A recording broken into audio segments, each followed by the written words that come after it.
તો આ તરફ મહેસાણા જિલ્લાના કડી તાલુકાના ઇન્દ્રાળ ગામમાં નજીક આવેલી કેમિકલ કંપનીઓના પ્રદૂષણને કારણે ગામની હાલત અત્યંત દયનીય બની ગઈ છે। છેલ્લા ઘણા વર્ષોથી ચાલતા વાયુ અને જળ પ્રદૂષણના કારણે ગામનું જીવન સંપૂર્ણપણે પ્રભાવિત થયું છે। ગ્રામજનોનું કહેવું છે કે આ પ્રદૂષણ હવે વિનાશના વંટોળ સમાન બની ગયું છે।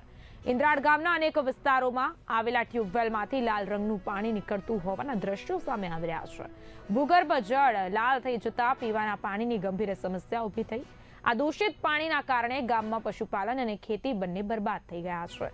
ખેતરોમાં પાક લેવો પણ મુશ્કેલ બની ગયો છે, જ્યારે પશુઓ દૂષિત પાણી પીવાના કારણે બીમાર પડી રહ્યા છે। ગ્રામજનોના જણાવ્યા અનુસાર છેલ્લા 10 વર્ષ દરમિયાન ગામમાં કેન્સર, ટીબી સહિતના ગંભીર રોગોના કેસોમાં ચિંતાજનક રીતે વધારો થયો છે।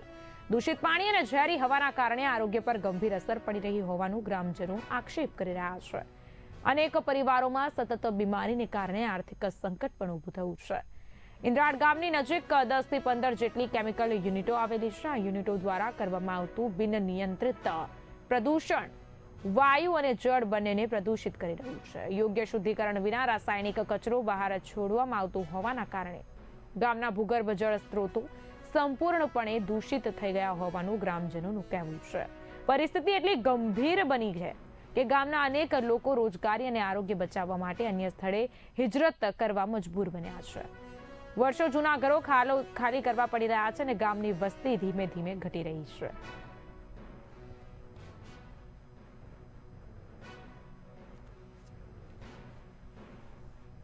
મુલાકાતે આવેલ હતા। એ મુલાકાત દરમિયાન ઇન્દ્રાળ ગ્રામજનોએ રજૂઆત કરી હતી કે ગામની અંદર આવેલ કેમિકલ કંપનીઓ દ્વારા હવાનું તેમજ પાણીનું પ્રદૂષણ કરવામાં આવે છે।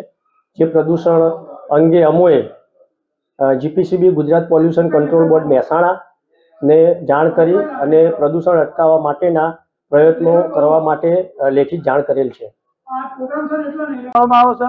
હવાના પ્રદૂષણથી ખેડૂતના પાકોને, પશુપાલનને, પશુ પંખીને, પર્યાવરણને બધું ઘણું નુકસાન થાય છે। પછી આરોગ્યની દ્રષ્ટિએ ગણીએ તો ગામમાં જે બાજુ હવા જાય એ બાજુ ચારે દિશામાં પર્યાવરણ નુકસાન, પંખી નુકસાન, પછી પાકોનું નુકસાન, ખેડૂતના આરોગ્યનું નુકસાન કે એનાથી પીવાના પાણીમાં પણ જો પાણી પશુઓને પીવામાં આવે છે તો માણસો પીવે એટલે એનાથી ઘણા રોગો થતા હોય છે। શ્વાસની તકલીફ, શ્વાસ લેવામાં તકલીફ, કેન્સર જેવા રોગો, કોઈ દાદર ખરજુ જેવા રોગો, ઘણા રોગો થતા હોય છે। લીધું ને એ દિવસથી મારો બોરમાં પાણી લાલ જ નીકળ્યું છે।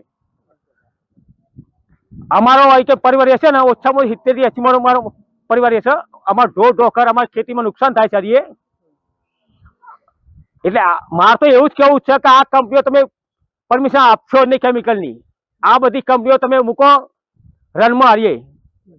પાકને શું નુકસાન થાય? પાકમાં જો અમારો બરોબર પાક આવે ને એટલે આમાં પાકમાં નુકસાન થાય, ઘરી જાય બધું હારીએ। શ્વાસ લેવામાં એ બધી શ્વાસમાં ટીબી અમારા ગામની અંદર આજ સુધી કોઈને કેન્સર ને ટીબી રોગ નતો। હવે બધા પ્રોબ્લેમ થઈ જાય ટીબી, કેન્સર બધા। અને આ લોકો કંપની વાળા શું કરે છે, રાતે આ લોકો ગેસ છોડે। આ લોકો રાતે 2 વાગે, 3 વાગે, 4 વાગે ગેસ છોડે। હું જાતે કંપનીમાં જાગું છું રાતે, હું પોતે રહી શકતો નથી અને પંખા ચાલુ કરે તો વધુ ગેસ આવે। એટલે મારે તો એવું જ કેવું છે કે કંપનીઓ તમે બંધ કરાવો। આ કંપનીઓ કોઈને પરવાનગી આપશો જ નહીં કે